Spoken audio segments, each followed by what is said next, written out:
Bonsoir à tout le monde, bienvenue à cette rencontre avec Pasteur Marie-Noël, bienvenue à ce rendez-vous quotidien. J'espère que vous avez passé une bonne semaine. Moi, par la grâce de Dieu, j'ai eu une très bonne semaine. Et voilà, je suis là ce soir pour ce rendez-vous encore. J'espère que vous vous êtes connectés, nombreux, et que vous avez invité quelqu'un ce soir afin que cette personne puisse venir recevoir ce que vous également vous recevez et ce que nous tous nous recevons. Alléluia, gloire à Dieu. Alors Père, nous te rendons grâce pour cette rencontre que tu veux maintenant quotidien, hebdomadaire. Merci parce que chaque vendredi à 19h, nous sommes connectés pour recevoir de toi. Nous te rendons grâce pour le privilège que tu nous accordes de venir recevoir de toi. Nous te rendons grâce pour le privilège que tu nous accordes, car tu nous as protégés, tu as veillé sur nous et aujourd'hui nous sommes là, uniquement par ta grâce, pas parce que nous le méritons, ô Dieu. Nous venons t'implorer, pardonne nos manquements, et par le sang de l'agneau, purifie-nous, sanctifie-nous, restaure-nous au nom puissant de Jésus. Saint-Esprit, ceci est vain, ceci est inutile sans toi. Voilà pourquoi nous t'invoquons ce soir, afin que toi tu prends la place qui t'est due, toi qui es l'alpha et toi qui es l'oméga, soit le commencement de cette exhortation de ce soir, et soit également la fin au nom puissant de Jésus. Manifeste-toi dans les vies ce soir. Au nom puissant de Jésus, nous t'avons prié. Amen. Alléluia. Bienvenue une fois de plus, bienvenue à tous ceux qui sont connectés, bienvenue à ceux qui écoutent ce message en replay. Et depuis la semaine passée, nous avons commencé à étudier, la semaine passée, le temps de recueillement. Comment avoir un temps de recueillement ou bien un temps de méditation efficace tous les jours avec Dieu. Alléluia. Et la semaine passée, nous avons dit que le temps de recueillement était une occasion d'avoir une relation personnelle avec le Père. Amen. Et aujourd'hui, nous allons continuer avec le temps de méditation, le temps de recueillement. Je suis presque sûre que ceux qui ont été avec nous le premier jour et le deuxième jour ont été bénis et que leur façon de faire leur temps de méditation a complètement changé. Pourquoi? Parce qu'elle commence à comprendre exactement ce que c'est que le temps de méditation. Alléluia. Et aujourd'hui, nous allons voir que le temps de méditation, c'est une occasion d'avoir un temps de prière quotidien. Parce que figurez-vous que malheureusement, beaucoup d'entre nous chrétiens, nous ne réussissons pas à prier. Particulièrement ceux qui sont occupés avec le travail séculier.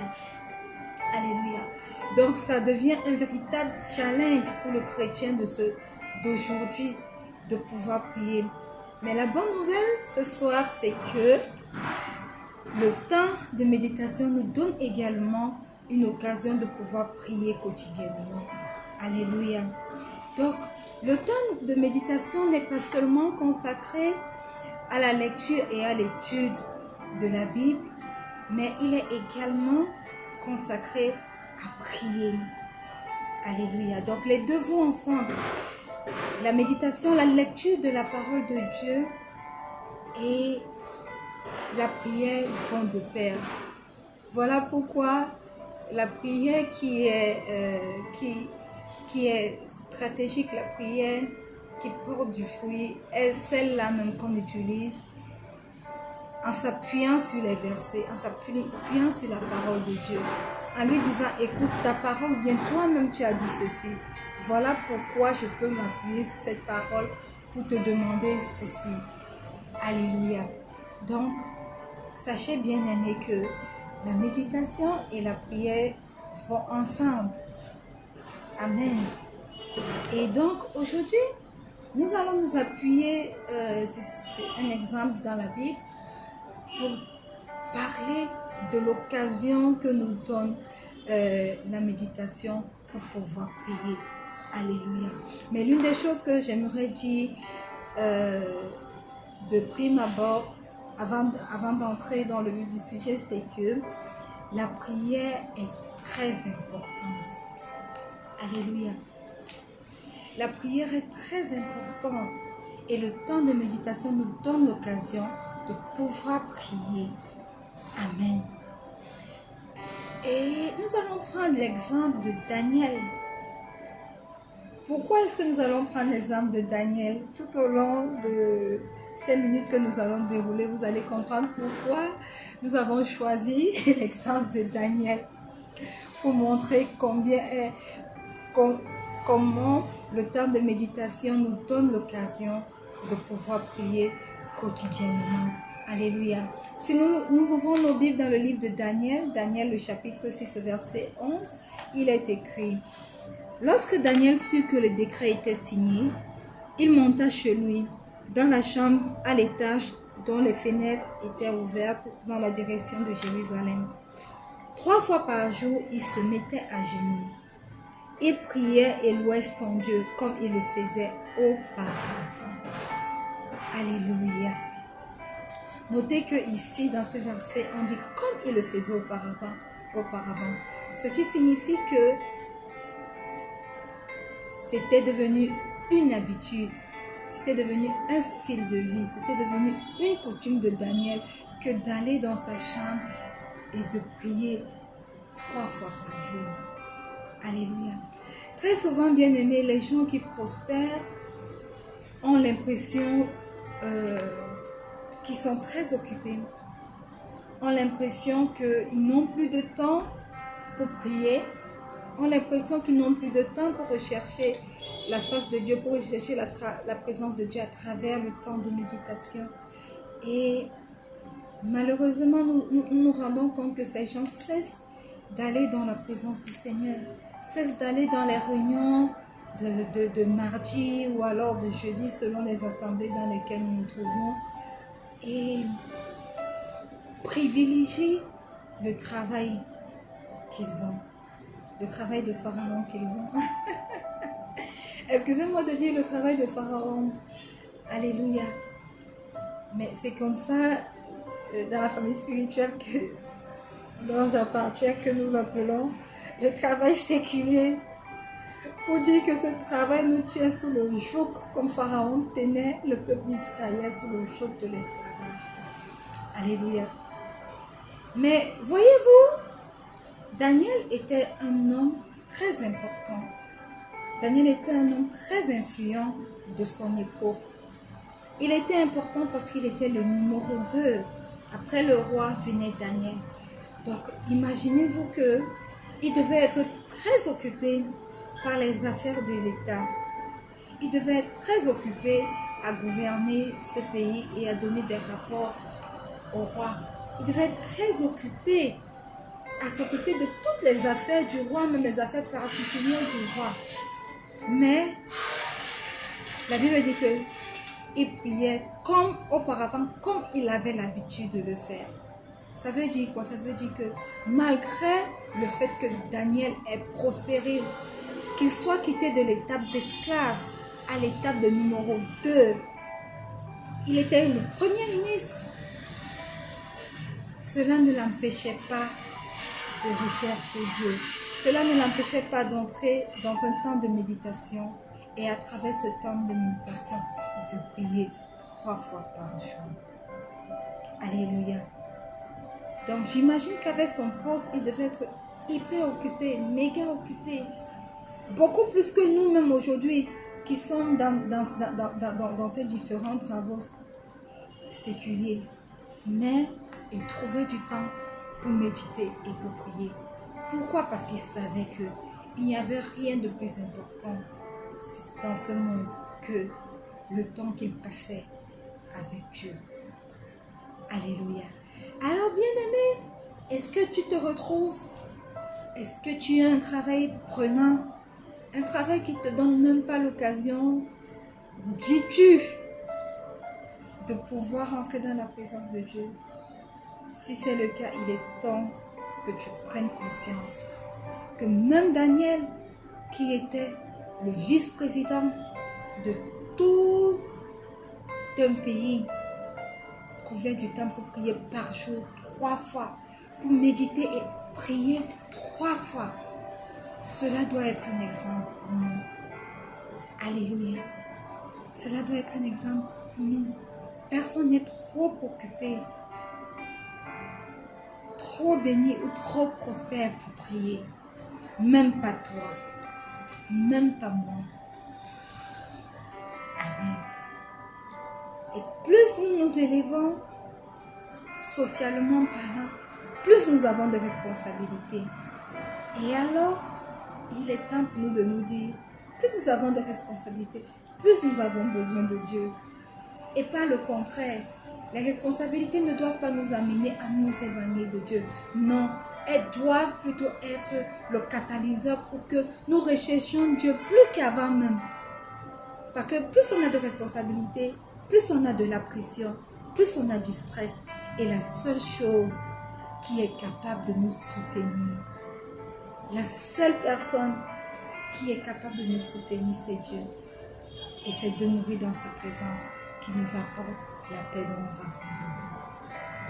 Alléluia. Figurez-vous que Daniel était dans cette situation de stress à cause de ses nombreux rôles à jouer, de stress, de pression face aux demandes du peuple sur lequel il avait été établi. Mais il n'a jamais oublié la chose qui était la plus importante pour lui. Rentrer dans la présence de Dieu pour méditer et prier. Alléluia. Je prie que cela soit ton cas ce soir et que cela soit également mon cas au nom puissant de Jésus. Bienvenue à tous ceux qui se sont connectés jusque-là. Laissez vos commentaires, partagez, invitez des personnes à se connecter également. Amen. Et je vais répondre à tous vos commentaires d'ici peu. Alléluia. Amen. Alors, pourquoi est-ce que nous disons donc que la méditation nous donne l'occasion de prier quotidiennement? Sachez que la prière quotidienne, bien-aimée, est la source de la puissance et de la protection dont nous avons besoin. Amen. Nous devons réaliser que la prière libère de la puissance et qu'elle ne libère pas n'importe quelle puissance, qu'elle libère la puissance de Dieu en notre faveur. Voyez-vous, même le Seigneur Jésus sur terre connaissait la puissance de la prière. C'est pour cela qu'il passait de longues heures à prier. Amen. C'est pour ça qu'il passait de longues heures dans la prière. Alléluia.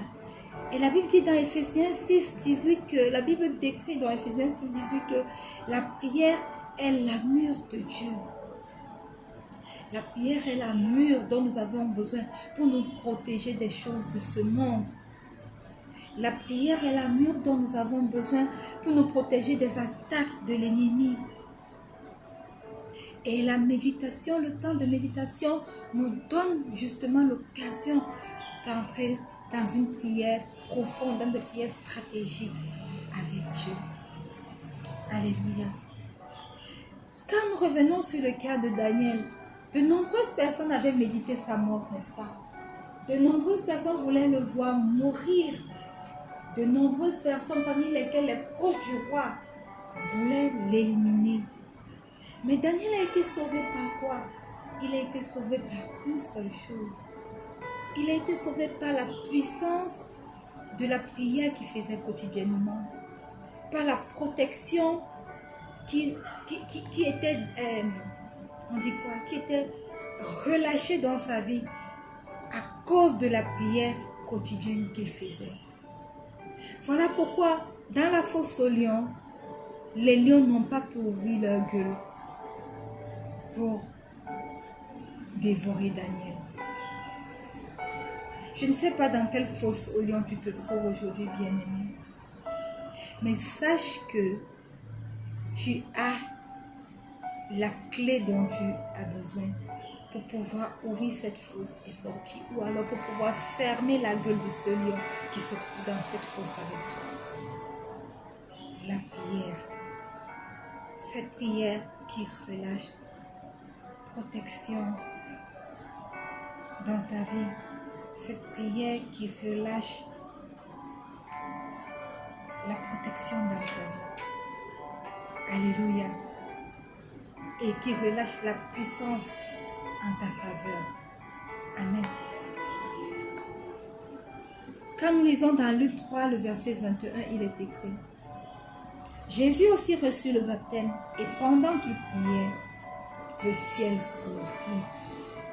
On n'a pas dit que pendant qu'il sortait des eaux, on a dit que pendant qu'il priait, le ciel s'ouvrit.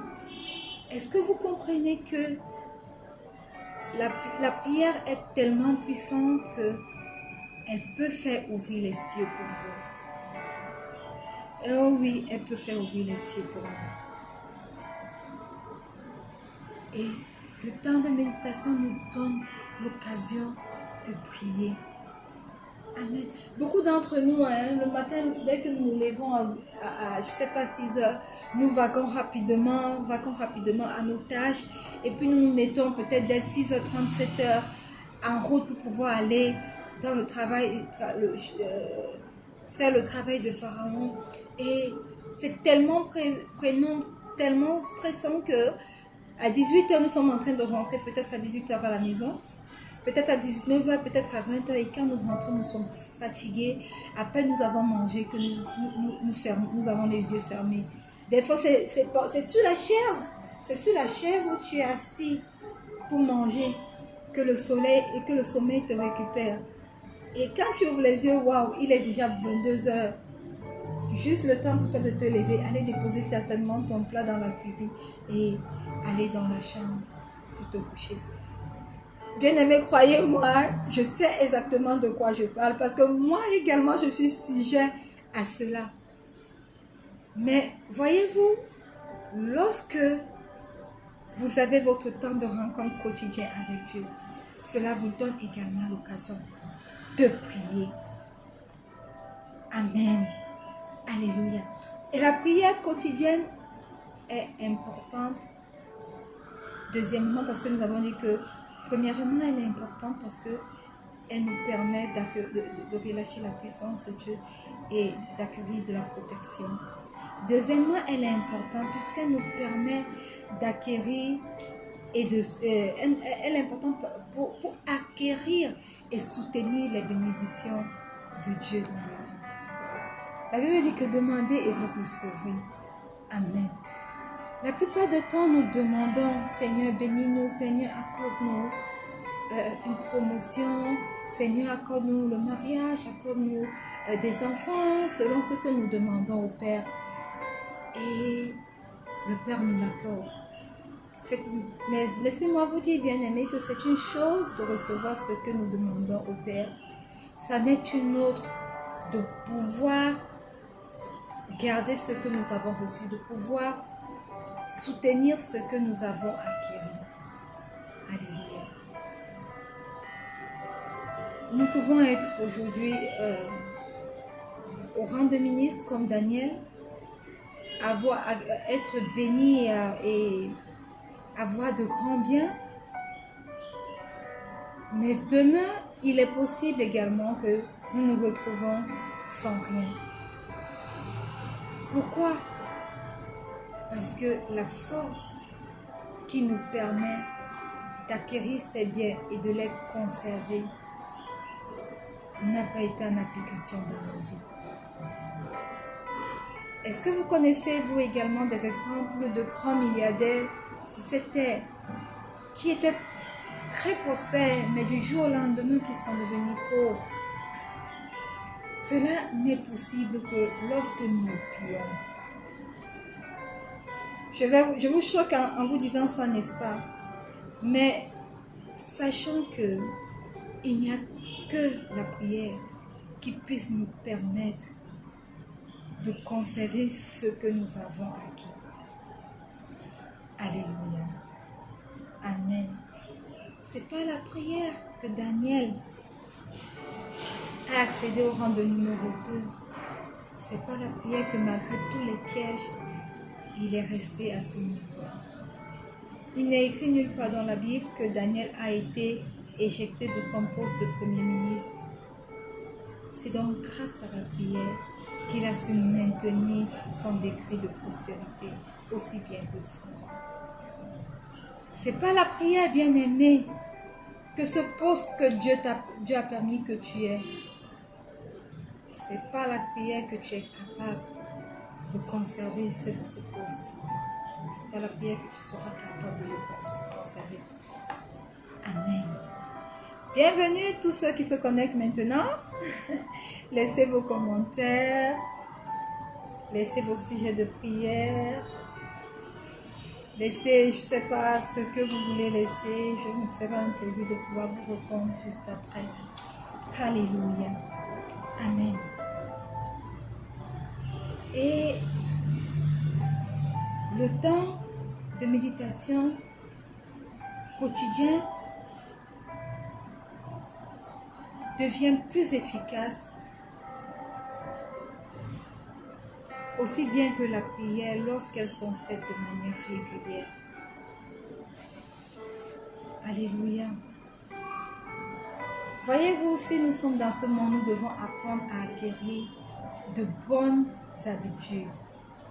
Nous devons être comme Daniel, qui avait l'habitude d'entrer dans la présence du Seigneur pour méditer et prier. Nous devons être comme Jésus qui avait l'habitude de prier. Luc 4, 16 dit, il se rendit à la synagogue selon sa coutume, le jour du sabbat. Selon sa coutume, ce qui veut dire qu'il le faisait constamment. C'était devenu une habitude pour Jésus que d'aller à la synagogue les jours de sabbat. Dans Daniel 6:10, il est écrit, 3 fois par jour, Daniel se mettait à genoux. Il priait et louait son Dieu. Bien-aimés,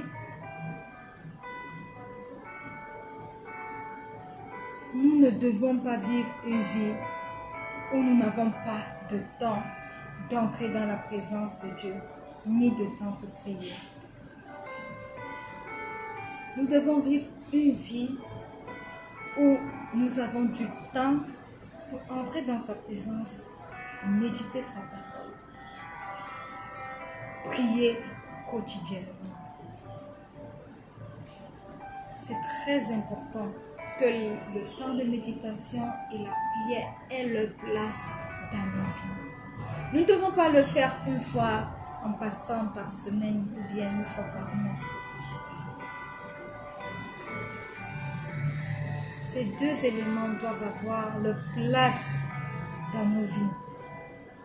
C'est pour ça qu'il est important de développer notre vie de prière jusqu'à ce qu'elle devienne spontanée, jusqu'à ce qu'elle devienne une seconde nature pour nous. Il est important de développer un temps de rencontre quotidien avec Dieu jusqu'à ce qu'elle devienne spontanée et qu'elle devienne une seconde nature pour nous. Nous n'avons pas besoin d'attendre que Pasteur Marie-Noël nous rappelle que « Oh, est-ce que vous avez prié aujourd'hui ?» ou alors qu'il est temps d'aller prier. Non, ça doit être spontané. Ça doit faire partie même de nos vies. Alléluia. Nous devons trouver du temps pour prier. Nous devons trouver du temps pour entrer dans la présence de Dieu. Tout comme le faisait le Seigneur Jésus. Tout comme le faisait Daniel. Alléluia. Bien-aimés, tant que nous vivons dans ce monde, nous aurons forcément besoin d'être soutenus. Nous aurons forcément des épreuves qui viendront sur notre chemin. Mais laissez-moi vous dire que le temps de méditation et le temps de prière sont importants. Pourquoi? Parce que c'est dans la présence du Seigneur, c'est pendant que nous dialoguons avec lui que nous retrouvons le réconfort dont nous avons besoin face aux différentes embûches qui sont jonchées sur nos chemins. C'est dans la méditation dans la parole de Dieu Et c'est dans la prière que nous retrouvons le réconfort dont nous avons besoin lorsque l'ennemi se lève contre nous. Bien-aimés, c'est dans le temps de méditation, dans la présence de Dieu, étudiant sa parole et dialoguant avec lui, que nous trouvons le réconfort face aux blessures, face à la persécution de ce monde, face aux meurtrissures, ce que nos parents même nous infligent. Alléluia. C'est dans le temps de méditation, c'est dans le temps de prière que nous sommes soutenus dans les moments difficiles. Amen. Alléluia. Amen. Dis-moi l'épreuve dont tu as besoin, que tu traverses, je vais te dire. Va à la recherche de la face de Dieu. Et vous savez ce qui est le plus marrant, bien-aimé, c'est que, en vrai, nous le savons. Nous le savons. Mais c'est uniquement quand nous commençons à avoir de réels problèmes. C'est uniquement quand nous sommes au bon milieu de la tourmente que nous recommençons à prier.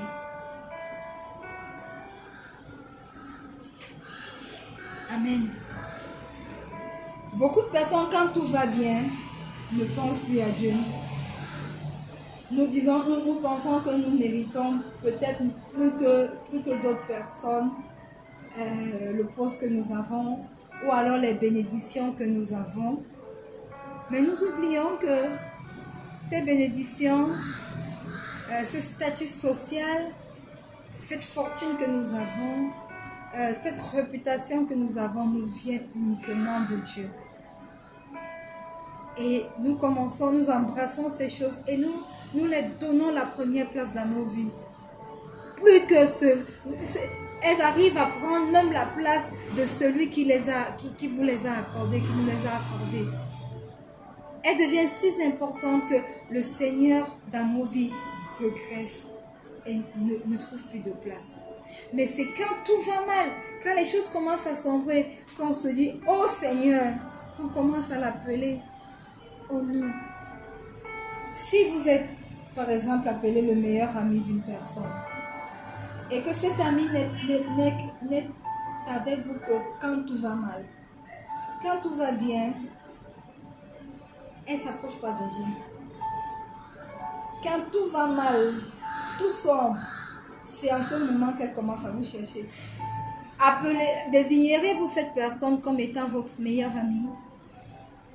Non, n'est-ce pas? Parce que quelqu'un qui est avec toi, quelqu'un que tu vas appeler ton meilleur ami, c'est que cette personne est avec toi dans les bons comme dans les mauvais moments. Cette personne est présente pour toi.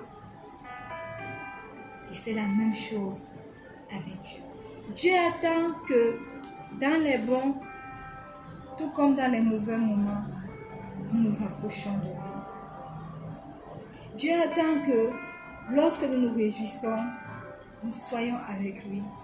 Et lorsque nous sommes dans la tristesse, il ne nous abandonnera jamais. Donc, quand tout va bien, notre temps de recueillement et le temps de prière sont au rendez-vous dans nos vies. Lorsque tout va mal, ce temps de méditation et ce temps de prière sont toujours dans nos vies. Alléluia. Amen. Alléluia. J'espère que quelqu'un comprend combien puissant est le temps de méditation et combien ce temps de méditation nous donne l'occasion de prier. Alléluia. Si nous lisons dans Matthieu 26, au verset 4, il est écrit, il vient vers les disciples qu'il trouva endormis. Il dit alors à Pierre, vous n'avez donc pas été capable de veiller 1 heure avec moi. Alléluia. Bien-aimés, le temps de méditation nous aide à développer une vie de prière régulière, nous aide à développer la capacité de prier pendant de longues heures. La Bible dit que Jésus priait pendant de longues heures. Et une fois, il est parti, il s'est retiré pour prier. Et quand il est revenu vers ses disciples, ils étaient endormis. Et il a demandé à ses disciples, n'avez-vous pas pu au moins veiller 1 heure? Aujourd'hui, le temps le plus long de prière que les chrétiens ont, c'est 1 minute, 2 minutes. La plupart du temps, lorsque nous récitons notre Père qui est dans les cieux, c'est bon. On ne fait plus rien d'autre. Mais la Bible nous apprend que Jésus lui-même, le Seigneur Jésus lui-même sur cette terre priait pendant de longues heures. Alléluia. Alléluia. Sachons donc que, bien-aimés, la prière que nous faisons pendant le temps de méditation nous permet de développer une relation personnelle avec Dieu. Alléluia. Nos prières sont plus écoutées lorsque nous passons du temps dans sa présence avec lui.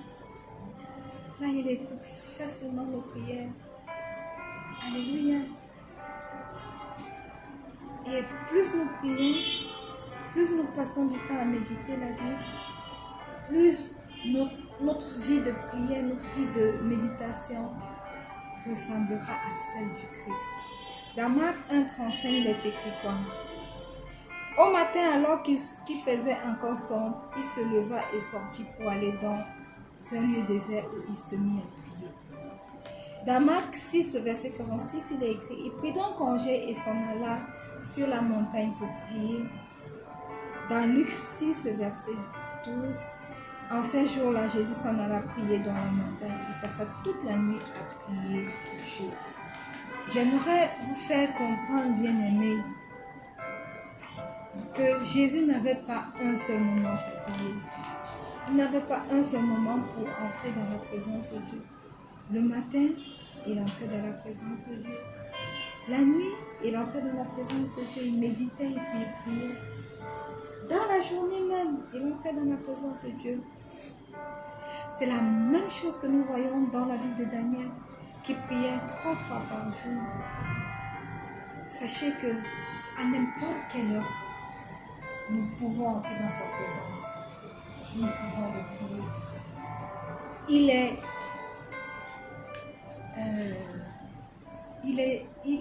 est à notre écoute, que ce soit le matin, que ce soit à midi, que ce soit dans l'après-midi, que ce soit le soir.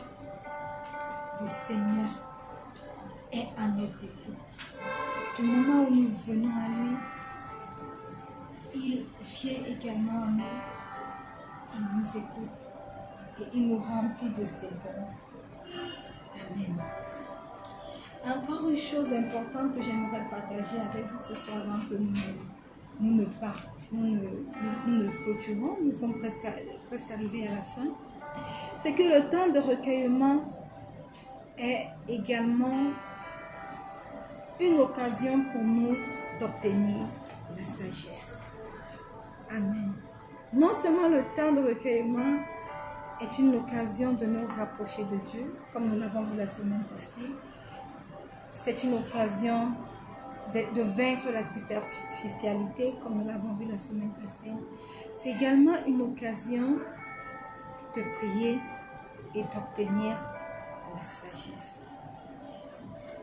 Proverbe 4,7 dit, commencement de la sagesse, acquiert la sagesse avec tout ce que tu acquiers, acquiert l'intelligence. Le temps de recueillement est la clé qui nous fait pénétrer dans la sagesse. Elle nous accorde l'intelligence dont nous avons besoin. Et par conséquent, la promotion. Proverbe 4,8 dit, exalte-la, elle t'élèvera. Elle fera ta gloire si tu l'étreins.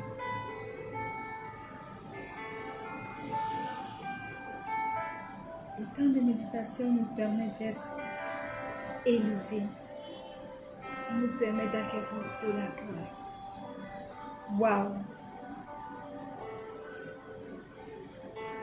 Ecclésiaste 9, 18 dit, « Mieux vaut la sagesse que des armes de combat. Un seul pécheur anéantit beaucoup de bien. »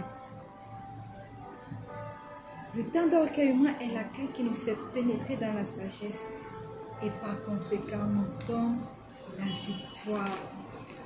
Oh là là, il y a tellement de choses cachées derrière le temps de méditation, bien-aimé. Tellement de choses sont cachées derrière le temps de méditation. Tellement de choses sont cachées.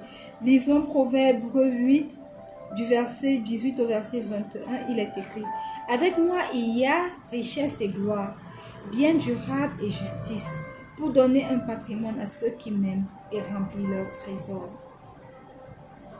Proverbe 14, 24 dit « La couronne des sages, c'est leur richesse. » Le temps de recueillement, le temps de méditation est la clé qui nous rend riches. Car nous avons accès à la sagesse de Dieu. La sagesse de Dieu ouvre les portes de richesse. La sagesse de Dieu ouvre les portes de victoire. La sagesse de Dieu ouvre les portes de la promotion. Écoutez ce qui est écrit dans 1 Corinthiens 3, du verset 18 au verset 19. Que personne ne se trompe lui-même. Si quelqu'un parmi vous se considère comme sage selon ce monde, qu'il devienne fou pour devenir sage. En effet, la sagesse de ce monde est folie devant Dieu, car il est écrit, il prend les sages à leur propre ruse. Une chose que le temps de recueillement fait, c'est qu'il nous donne la sagesse de nous éloigner progressivement de l'intelligence des hommes et de nous diriger vers la sagesse de Dieu. Parce que quand nous commençons à méditer, nous nous rendons compte que l'intelligence humaine est bien piètre par rapport à la sagesse de Dieu. Amen. Proverbe 9, 10 dit ceci. Le début de la sagesse, c'est la crainte du Seigneur. La connaissance des saints, c'est l'intelligence. Le temps de recueillement nous fait entrer dans la vraie sagesse. Et la vraie sagesse, c'est quoi? C'est lorsque nous commençons à craindre Dieu, à le respecter, à obéir à ses commandements, à vivre selon ses desseins. C'est ça la vraie sagesse. Parce que Psaume 111, le verset 10 dit, le commencement de la sagesse, c'est la crainte du Seigneur. Ils ont du bon sens, tous ceux qui s'en inspirent. Sa louange subsiste à jamais. Job 28, 28, je pense que vous connaissez ce verset tous. Dit, puis il dit à l'être humain, la crainte du Seigneur, voilà la sagesse. S'écarter du mal, c'est là l'intelligence. Waouh! Waouh! Nous pouvons acquérir toutes ces choses, acquérir l'occasion de prier et avoir de la puissance, la protection grâce au temps de méditation. Acquérir de la sagesse qui nous permet d'être promus, qui nous permet d'avoir des richesses grâce au temps de méditation. Waouh! Si le temps de méditation est aussi puissant, pourquoi est-ce que nous ne décidons pas tous ce soir de commencer avant notre temps de méditation? Moi, je prends la décision encore ce jour d'avoir mon temps de méditation qui va me permettre de passer du temps dans la présence de Dieu et de le prier et d'obtenir de la sagesse. Et toi alors, bien-aimé? Et toi alors, serviteur de Dieu? Et toi, servante du Seigneur? Prends également cette résolution ce soir avec moi et commence à méditer la parole de Dieu. Fais de ce temps un temps privilégié de ta journée et laisse le Seigneur se rapprocher de toi pendant que tu te rapproches de lui. Et laisse-le venir écouter tes prières pendant que tu te rapproches de lui. et jouis de tous les avantages que tu peux avoir à cause du temps de méditation. Amen. Alléluia. S'il y a quelqu'un parmi nous ce soir, toi qui écoutes, toi qui es connecté, ou alors toi qui écoutes en replay, tu ne connais pas ce grand Dieu vers qui tu t'avances simplement pour avoir tous ces avantages. J'aimerais que tu fasses cette prière avec moi. Fais de cette prière ta prière. Répète après moi, mais fais de cette prière, approprie-toi de cette prière. Et dis, Seigneur, je viens à toi ce soir, tel que je suis. Je reconnais que j'ai péché contre toi. Et je reconnais que tu es mort sur la croix de Golgotha pour moi. Merci pour ce sang qui a coulé sur la croix, car à travers lui, je suis restauré. Seigneur Jésus, viens et demeure dans mon cœur. Je fais de toi ce soir mon Seigneur et mon Sauveur personnel. Père, écris mon nom dans le livre de vie, afin que demain, je sois au paradis avec toi. Amen. Alléluia. Nous sommes arrivés au terme de ce temps, de cette rencontre. Mais avant de partir, je vais faire une petite prière pour nous, pour vous qui êtes connectés, pour vous qui écoutez en replay. Étendez simplement vos mains vers moi pendant que j'étends les miennes vers vous. Oh Dieu, nous te rendons immensément grâce. Abba, nous te disons merci pour ces révélations que tu nous donnes encore ce jour sur le temps de méditation. Que de trésors que nous pouvons trouver au travers de ce temps de méditation. Que de clés nous avons pour pouvoir ouvrir des portes qui ont été longtemps restées fermées devant nous à cause du temps de méditation.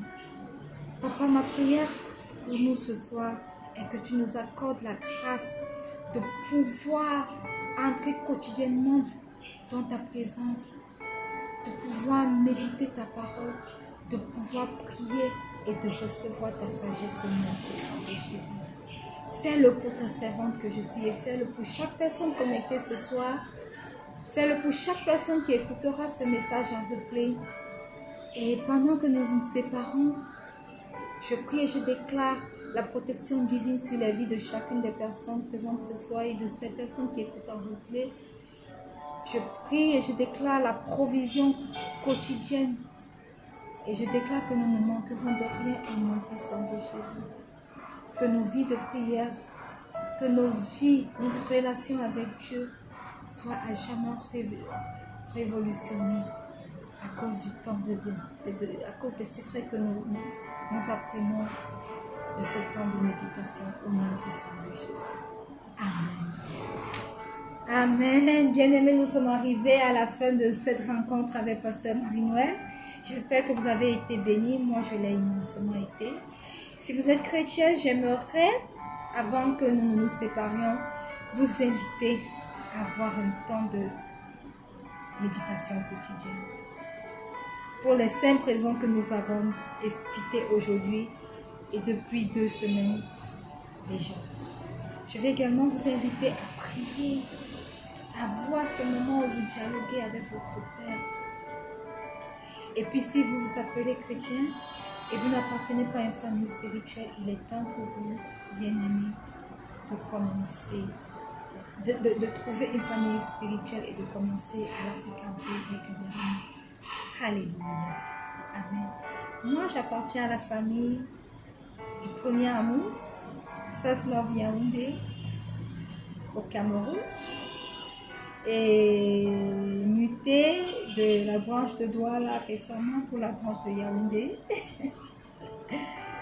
Et j'espère que toi également, tu appartiens ou alors tu appartiendras à une famille chrétienne. Alors le temps est venu pour nous de nous séparer. Retrouvons-nous la semaine prochaine lorsqu'il sera 19h pour notre rencontre hebdomadaire. Et pour vous qui n'avez pas pu être connectés en direct, Vous pouvez aller sur notre page rencontre avec une page Facebook rencontre avec Pasteur Marie-Noël où vous retrouverez cet enseignement, ou alors sur le groupe rencontre avec Pasteur Marie-Noël où vous retrouvez cet enseignement, ou encore sur la page YouTube vous retrouverez tous ces enseignements à partir de la semaine passée jusqu'à aujourd'hui. Sur la méditation, vous retrouvez ces enseignements sur ces différentes plateformes. Alors moi je reste et je demeure votre fidèle et humble servante, Pasteur Marie-Noël. Rendez-vous pour la semaine prochaine. Shalom.